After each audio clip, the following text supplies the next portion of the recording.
Quando nós ouvimos uma canção como essa, o nosso coração se fortalece, a nossa esperança se fortalece.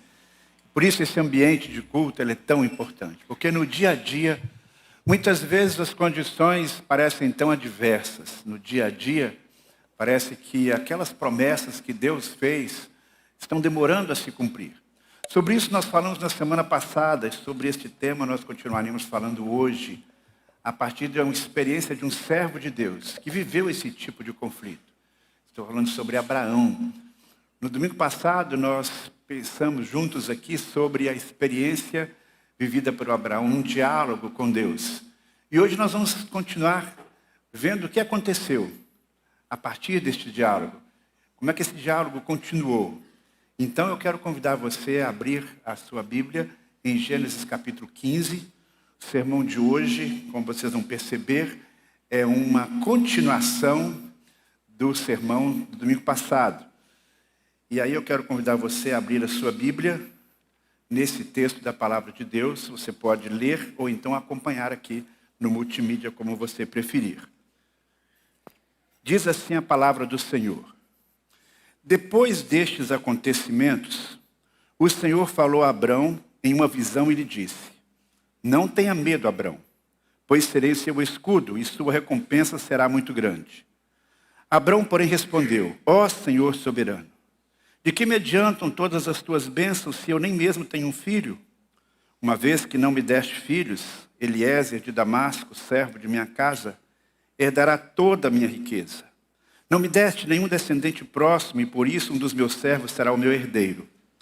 O Senhor lhe disse: não será esse o seu herdeiro. Você terá o seu próprio filho, e ele será seu herdeiro. Em seguida levou Abrão para fora da casa e lhe disse: olhe para o céu e conte as estrelas se for capaz. Este é o número de descendentes que você terá. Abraão creu no Senhor e assim foi considerado justo. Então o Senhor lhe disse: eu sou o Senhor, que o tirei de Ur dos Caldeus para lhe dar esta terra como posse. Abraão perguntou: ó Senhor soberano, como posso ter certeza de que a possuirei de fato? O Senhor respondeu: traga-me uma novilha, uma cabra e um carneiro, todos com 3 anos, mais uma rolinha e um pombinho. Abraão lhe apresentou todos esses animais e os matou. Em seguida cortou cada um deles ao meio e colocou as metades lado a lado. As aves, porém, não cortou ao meio. Aves de rapina mergulharam para comer as carcaças, mas Abraão as afugentou. Enquanto o sol se punha, Abraão caiu em sono profundo, e uma escuridão apavorante desceu sobre ele. Então o Senhor disse a Abraão: esteja certo de que seus descendentes serão forasteiros em terra alheia, onde sofrerão opressão como escravo por 400 anos. Mas eu castigarei a nação que os escravizar, e por fim eles sairão de lá com grande riqueza. Você, por sua vez, morrerá em paz e será sepultado em idade avançada. Depois de 4 gerações, seus descendentes voltarão a esta terra, pois a maldade dos amorreus ainda não chegou ao ponto de provocar meu castigo. Quando o sol se pôs e veio a escuridão, Abrão viu um fogareiro fumegante e uma tocha ardente passarem por entre as metades das carcaças. Então o Senhor fez uma aliança com Abrão naquele dia e disse: dei esta terra a seus descendentes, desde a fronteira do Egito até o grande rio Eufrates. A terra hoje ocupada pelos queneus, quenezeus, cadmoneus, hititas, ferezeus, refaíns, amorreus, cananeus, girgazeus e jebuseus. Pai do céu, mais uma vez, suplicamos que o Teu Santo Espírito esteja nos iluminando na compreensão e aplicação da Tua Palavra às nossas vidas. Usa-me, Pai, neste momento, para comunicar o Teu recado de uma forma clara e de forma a nos levar a um compromisso maior contigo e a perceber a grandeza da Tua graça. Em nome de Jesus. Amém. Muito bem, no domingo passado nós comentamos sobre os 6 primeiros versículos e a partir desses versículos nós colocamos alguns desafios para as nossas vidas a partir da experiência vivida por Abraão. Em primeiro lugar, Abraão estava vivendo um momento de tensão, um momento de questionamentos. Não é que ele tinha perdido a fé completamente, mas o tempo passava e algumas promessas importantes de Deus não estavam se cumprindo na sua vida. E Deus vai até ele e diz: não tenha medo, Abraão. Estou aqui, quero dialogar com você. E Deus traz então a palavra confortadora para Abraão. E você pode crer nisso. Se você está vivendo um tempo de crise, de questionamentos, saiba que se você se dispõe a ouvir a voz de Deus, Deus vai falar para você também e trará uma palavra de conforto. E aí Deus chega para ele e diz: Abraão, a primeira coisa que eu quero que você se lembre, antes de tudo, é que eu sou o seu escudo e você terá uma grande recompensa. Não desista de continuar crendo. Sua recompensa será muito grande. Eu sou aquele que protege você. Eu estou do seu lado. E aí então, diante desta palavra do Senhor, com muito respeito, ele se dirige a Deus dizendo: Senhor soberano, permita-me colocar o que está no meu coração. O tempo está passando, eu estou velho, e o Senhor me prometeu um filho. E será que esta promessa vai se cumprir na vida do meu servo que mora aqui na minha casa? Não será um filho com meu próprio DNA? E Deus diz: não. O filho da promessa será seu filho biológico. E a sua esposa, mesmo estando já com uma idade avançada, ela será mãe. Então nós percebemos aqui claramente que Deus deu a Abraão, como dá a cada um de nós, a liberdade de expressarmos os nossos sentimentos, de colocarmos para Ele as nossas dúvidas, e até mesmo de reivindicarmos aquilo que Ele prometeu, porque o que Abraão estava pedindo a Deus não era nada além daquilo que Deus já tinha prometido a ele, que iria conceder-lhe. E aí então Deus responde não apenas verbalmente. Deus convida Abraão a olhar para o céu estrelado e dizer: olha, a sua descendência será tão grande quanto as estrelas que você está contemplando. E na verdade, Deus estava falando não apenas agora de uma descendência biológica, mas como muitas vezes Deus faz, Ele faz uma transição daquilo que é material para aquilo que é espiritual. E Ele está falando de Abraão como um pai da fé de todos aqueles que creiam na promessa de Jesus Cristo e aqueles que creem em Jesus Cristo como seu Senhor e Salvador, que são milhares e milhares de pessoas em todo o mundo.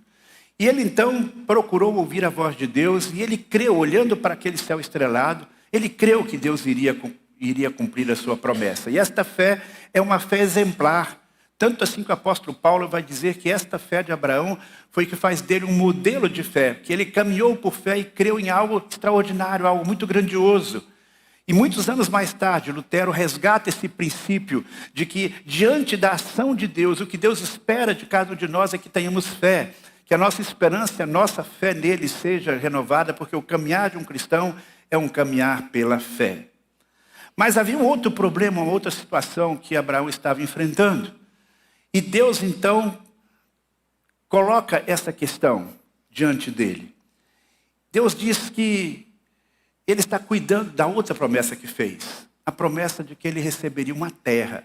E aí ele, mais uma vez, respeitosamente pergunta ao Senhor, como lemos: Senhor soberano, como posso ter certeza de que vou possuir a terra? Até esse momento, ele viajava de um lugar para o outro.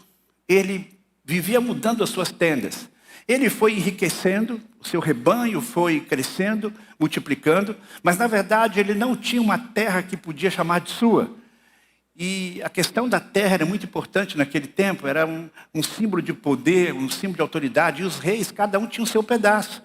E ele ficou pensando: eu saí da minha terra, mas até agora eu não tenho ainda esta terra que o Senhor disse que seria a terra da promessa. Ele confia no Senhor, mas ao mesmo tempo ele quer mais detalhes. Quando Deus reafirmou a promessa do filho, pedindo que contemplasse o céu, ele creu nessa promessa. E agora, nesta outra promessa, Deus está trazendo novamente esse assunto. Quando a gente lê o texto rapidamente, a gente tem a impressão que esse diálogo entre Deus e Abraão foi um diálogo aí, quem sabe, de 15 minutos ou de meia hora. Mas não. Se você ler o texto mais atentamente, você tem aí fortes indícios de que essa conversa começou numa noite, e só foi terminar na madrugada da noite seguinte, ou na noite seguinte. Então aconteceu aí algo muito interessante nesse momento. Depois de Deus falar com Abraão, para ele olhar para o céu, ele sai à noite, vê o céu, confia no Senhor. Talvez Deus falou, agora eu quero te fazer uma outra proposta. E aí Deus então vai orientar acerca de um ritual. E através deste ritual, Deus estará propondo formalmente uma aliança com Abraão. Ao que tudo indica, Abraão passou aquele restante de noite, quem sabe acordado, pensando em tudo que tinha visto e no que Deus mandou ele fazer. E amanhece o dia e ele vai fazer então aquilo que Deus mandou. E aí o primeiro princípio que eu quero destacar é que quando você está vivendo um momento de crise, um momento em que a esperança parece estar diluindo no seu coração, abra os seus olhos, esteja atento e acolhe ou renove a aliança com o Senhor. Aliás, algumas pessoas só conseguem parar definitivamente, de verdade, e pensar na aliança que Deus quer fazer consigo quando passa por um momento de crise. Quando passa por um grande momento de pressão e de dúvidas e de temores, essa pessoa nesta hora se volta para o Senhor. Mas não precisa ser assim. Em qualquer situação da nossa vida, nós devemos estar atentos às alianças ou à aliança que Deus está propondo para a gente. E especialmente no momento de crise, talvez seja esse momento ideal para renovarmos a nossa aliança com o Senhor. No domingo passado à noite, eu falei sobre a importância de uma aliança. Uma aliança com Deus é fundamental para o nosso bem-estar. Alianças são acordos, né? Necessariamente esse acordo não tem que estar explicitado nos detalhes, como um contrato. Mas é um compromisso de vida. E Deus é aquele que protege, e Deus é aquele que na aliança promete nos proteger, cuidar da gente. E espera de cada um de nós um sentimento de lealdade e gratidão. E eu mencionei, quero só relembrar, que desde o Antigo Testamento nós temos Deus fazendo diversas alianças com o seu povo, alianças que vão prefigurando uma aliança maior. Ele fez uma aliança com Adão, com Noé, aqui com Abraão, com o povo de Israel, lá no pé do Monte Sinai, quando entregou a lei, uma aliança com Davi e a aliança maior estabelecida a partir do momento da ceia e do sacrifício de Jesus, a nova aliança. Mas nós sabemos que as alianças, elas acontecem não apenas entre Deus e o homem. As alianças acontecem também entre as pessoas. E estas alianças, elas são celebradas de diferentes maneiras ao longo da história. Hoje em dia, muitas alianças são preservadas com documentos impressos em tinta e papel, ou mais modernamente, com documentos digitalizados, guardados no HD dos computadores, ou na nuvem, na internet. Alguns deles exigem um reconhecimento legal. Você vai num cartório, você faz o reconhecimento de firma, você assina formalmente um documento. Mas no mundo antigo não havia, obviamente, esses recursos. Pouco recurso da palavra escrita, a maioria não sabia ler e escrever. Obviamente não havia computador. E alguns desses acordos, dessas alianças, eram firmados de forma muito rudimentar, em tábuas de barro ou outro material onde se escrevia alguns documentos. Mas além desse registro escrito, haviam também cerimônias, que eram extremamente importantes. Cerimônias públicas que marcavam este acordo, esta aliança. E o que nós temos aqui no texto desta manhã é um momento em que Deus chama Abraão para uma cerimônia semelhante a essa. Nós não sabemos quantas pessoas estavam ali ao lado de Abraão quando Deus fez essa proposta e quando ele tomou as providências que Deus lhe propôs para que firmassem uma aliança. E o que Deus pediu então a Abraão? Pediu algo que era comum num tipo de aliança como aquele que Deus estava propondo. Versículo 9, nós vemos Deus dizendo para Abraão: traga-me uma novilha, uma cabra e um carneiro. Todos os 3 e mais uma rolinha e um pombinho. Então 5 animais que Deus estava pedindo que ele preparasse. E ele já entendeu o que tinha que fazer. Ele pegou esses animais e ele matou cada um deles. E os animais maiores, tirando as aves, ele cortou no meio. E ele preparou ali todo um ambiente como era de costume para um tipo de ritual como aquele. Metade de um lado havia metade do animal e do outro lado a outra metade do animal. Certamente colocou uma pombinha de um lado, uma rolinha do outro. E assim ele preparou o ambiente e ficou aguardando as instruções de Deus. Ao que tudo indica, ele fez isso pela manhã e passou o dia inteiro esperando o que Deus iria propor, o que Deus ia falar com ele. Nós não sabemos exatamente quanto tempo se passou, mas provavelmente todo dia. E Abraão ali tinha passado aquela vigília da noite acordado. E aí então ele experimenta algo muito estranho. Ao cair da tarde, aliás, antes do fim da tarde, aconteceu um outro fenômeno interessante. Vieram os urubus, vieram umas aves de rapina que queriam comer aquele sacrifício que ele tinha colocado ali. E Abraão certamente pegou o seu cajado e ficou boa parte do tempo afugentando os animais, mandando aqueles animais embora para que o sacrifício pudesse ser preservado. No final da tarde, o sol se põe, Abraão está cansado e ele adormece. E a Bíblia diz que trevas profundas cercaram aquele ambiente. O que significa isso? Não há um consenso entre os estudiosos do texto sagrado sobre o que isto pode simbolizar. Alguns acreditam que é um sentimento de essa escuridão precede um sentimento, uma manifestação da presença de Deus de forma mais gloriosa. Ou seja, antes de uma manifestação grande do poder de Deus, há um ambiente que causa um certo temor e respeito. Foi o que aconteceu, por exemplo, naquele momento da grande aliança que Deus fez com o seu povo lá no deserto, no Monte Sinai. Antes da manifestação do poder de Deus, houve aquele ambiente, terra tremendo, terremoto, nuvens espessas. É o que diz o texto sagrado, especialmente o texto do Novo Testamento. Mostrando o poder e a força de Deus e trazendo no coração do povo um sentimento de respeito. É o que aconteceu quando Jesus Cristo estava ali na cruz. Quando Deus estava firmando a nova aliança, houve também o céu se encoberto, houve trovões, houve terremotos, e houve ali uma situação em que as pessoas pararam para perceber que estavam diante do sobrenatural, do transcendente, de algo grandioso, no momento em que Jesus Cristo estava ali na cruz. Essa escuridão experimentada para Abraão pode estar prefigurando tudo isso, e também a sua vulnerabilidade humana. Essa escuridão, segundo alguns estudiosos, também está relacionada àquilo que aconteceria com o povo. Antes de experimentarem o cumprimento da aliança, o povo saindo do Egito, aqueles anos de escravidão, aqueles anos de escuridão, debaixo do domínio de Faraó. O importante é que antes de uma manifestação do poder de Deus, houve este momento de angústia.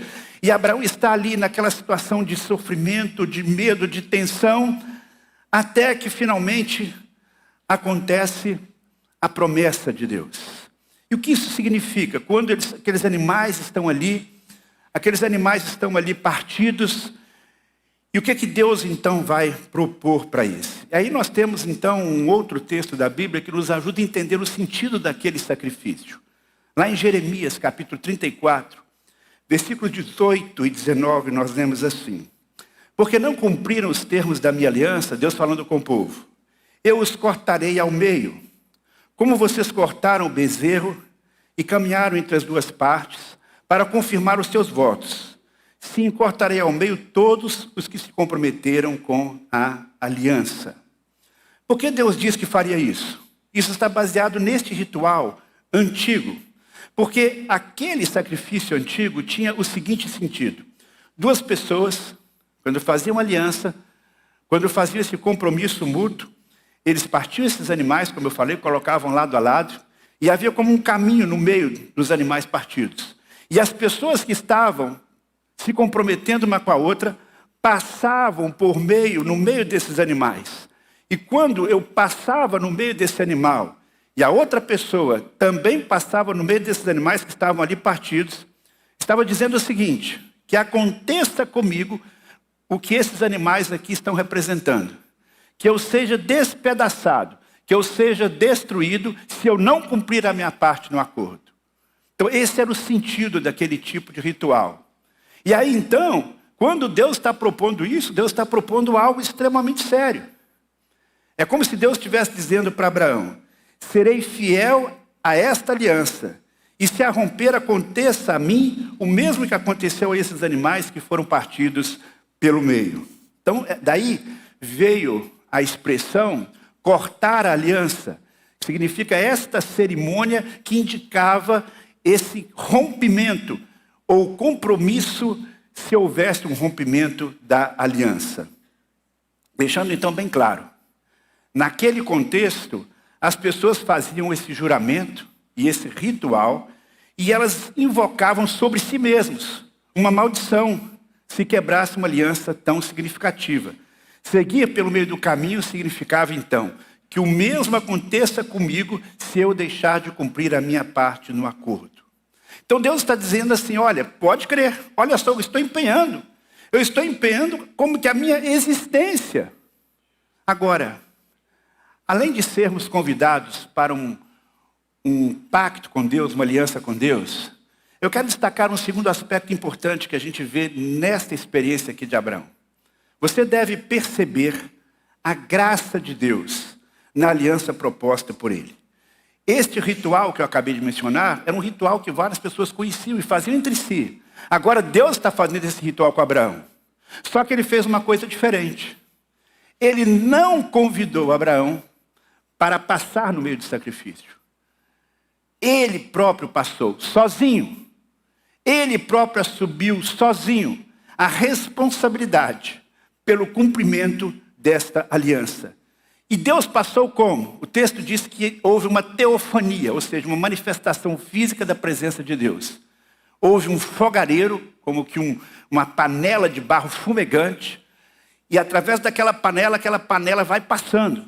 E logo depois passou um fogo representando a presença de Deus. Aquele fogo que iluminou todas aquelas trevas, aquilo deu um grande impacto na vida de Abraão e de todos que estavam ali assistindo àquela cerimônia. A presença de Deus clareia a noite mais escura e nos garante que a sua promessa será cumprida. Quando Deus passou pelo fogo, ou através do fogo, no meio daqueles animais, ele está dizendo, eu fiz esta aliança contigo, e se eu não a cumprir, que eu me despedace. Eu estou passando aqui. Esse compromisso de Deus, meus irmãos, naquele tempo e na nova aliança, é resultado da graça de Deus.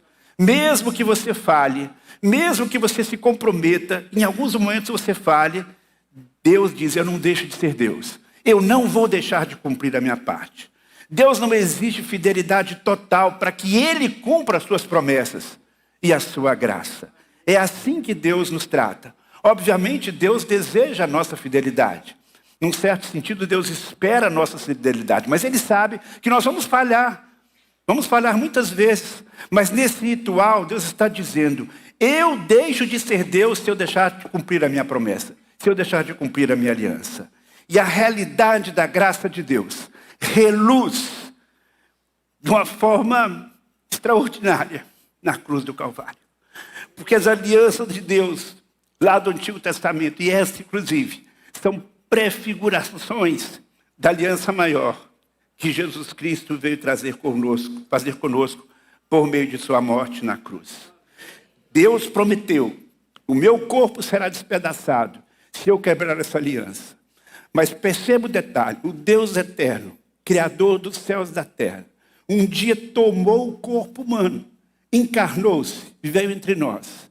Nós falhamos, nós erramos. Nosso corpo deveria ter sido despedaçado porque nós falhamos com a aliança. Mas Deus vem e na forma humana, o seu corpo é despedaçado na cruz para que ele pudesse manter a aliança. Ele assume a nossa culpa.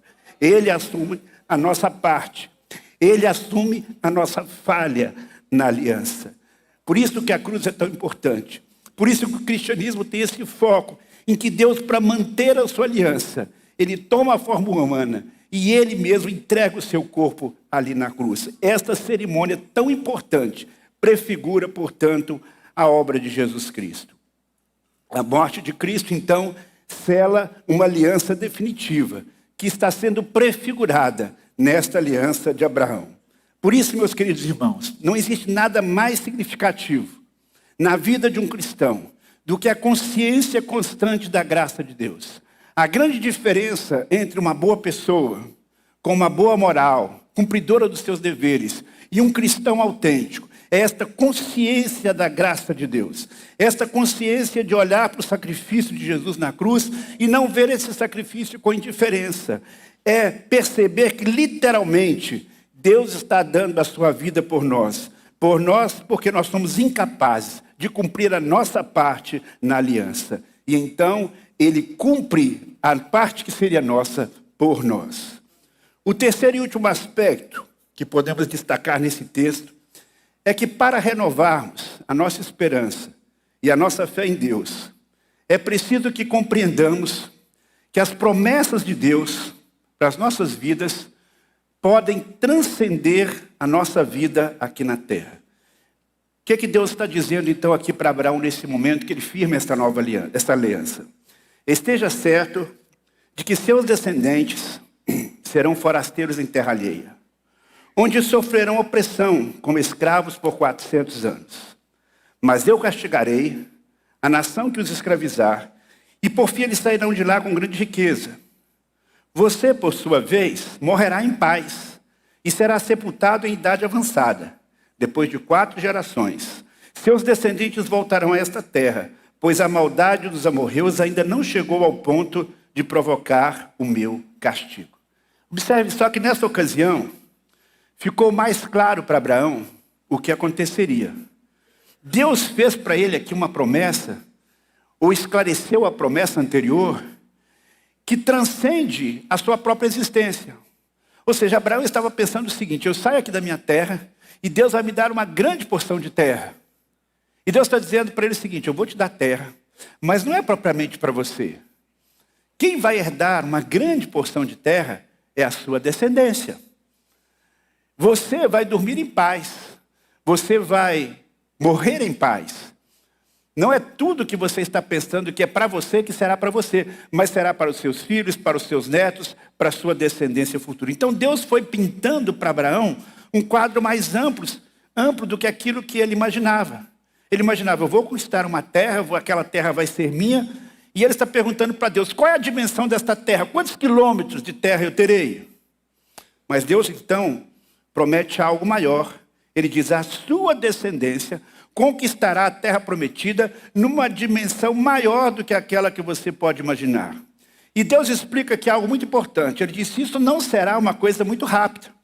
Não será necessariamente o seu filho, o seu neto ou o seu bisneto. Vão se passar 400 anos. E nesses 400 anos da sua descendência vai sofrer muito. Eles serão escravos no Egito. Até que chega o momento em que eles sairão dali e eu começarei a exercer o meu juízo sobre as nações.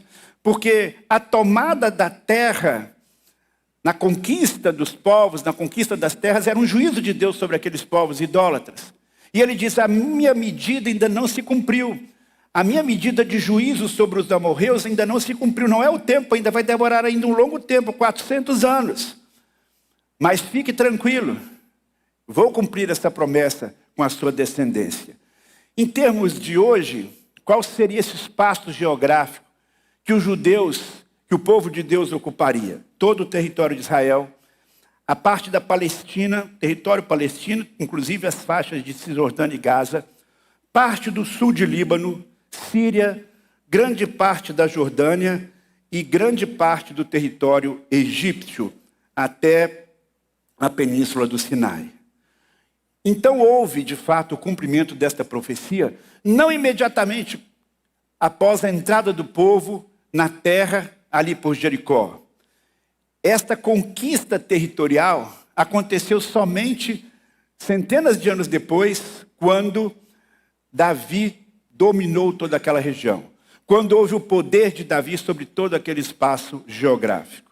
E aí Deus cumpriu esta promessa com relação ao seu povo. Há quem acredite que esta promessa de Deus para Abraão, quanto nação, ainda vai se concretizar literalmente naquela terra. Esse é um assunto extremamente controvertido e eu não vou entrar nesse mérito.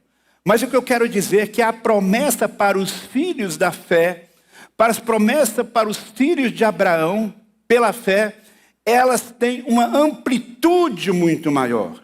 Nós não temos que ficar preocupados ou reivindicando ou ansiosos se Israel ou quem quer que seja vai tomar aquelas terras porque Deus prometeu. Os nossos descendentes, nós somos descendentes de Abraão. E os nossos descendentes, todos nós, temos uma promessa muito maior. Porque a Bíblia fala de novos céus e nova terra. E o apóstolo Pedro deixa isso muito claro. Quando isso lá em 2 Pedro capítulo 3, versículo 13, nós lemos: nós, porém, aguardamos com grande expectativa os novos céus e uma nova terra que ele prometeu, um mundo pleno de justiça. Renove então as suas esperanças, meu irmão, tendo em mente que muitas promessas de Deus, inclusive esta, é de plenitude de justiça. E onde há plenitude de justiça, há plenitude de paz. Onde há plenitude de justiça, há plenitude de alegria. E estas promessas se cumprirão plenamente apenas no futuro. Até lá, à semelhança do povo de Deus, nós vivemos um período ainda de opressão, de lutas, de injustiça aqui nesse mundo. Naqueles momentos, então, que o seu coração se encher de questionamentos, de dúvidas, em que a esperança parece estar se diluindo, lembre-se desses 3 desafios da palavra de Deus para as nossas vidas hoje. Acolha ou renove a aliança com o Senhor. Perceba a graça de Deus na aliança proposta com Ele, especialmente a graça que se manifesta na cruz. Compreenda que as promessas de Deus para a sua vida podem transcender e vão transcender a sua vida aqui na terra. Que Deus nos abençoe. Amém. Querido Pai, que promessas maravilhosas, cumpridas e a se cumprir, nós encontramos na Tua palavra. Obrigado porque você é um Deus que nos chama para fazer aliança contigo. E obrigado porque você é um Deus que sustenta esta aliança, mesmo quando falhamos. Renova no nosso coração as esperanças e a fé, até se cumprirem plenamente todas as tuas promessas de novos céus e nova terra, lugar de plena justiça, alegria e paz. E durante a nossa jornada aqui na terra, seja uma jornada que se assemelhe ao tempo de escravidão no Egito, seja uma jornada que se assemelhe à caminhada no deserto, que a nossa fé esteja firme no Senhor e que possamos, ó Pai, estar prontos a ouvir a Tua voz e a seguir no Teu caminho. Muito obrigado, Pai, por Tuas maravilhosas promessas. Renova a nossa fé em cada uma delas. No nome de Jesus. Amém.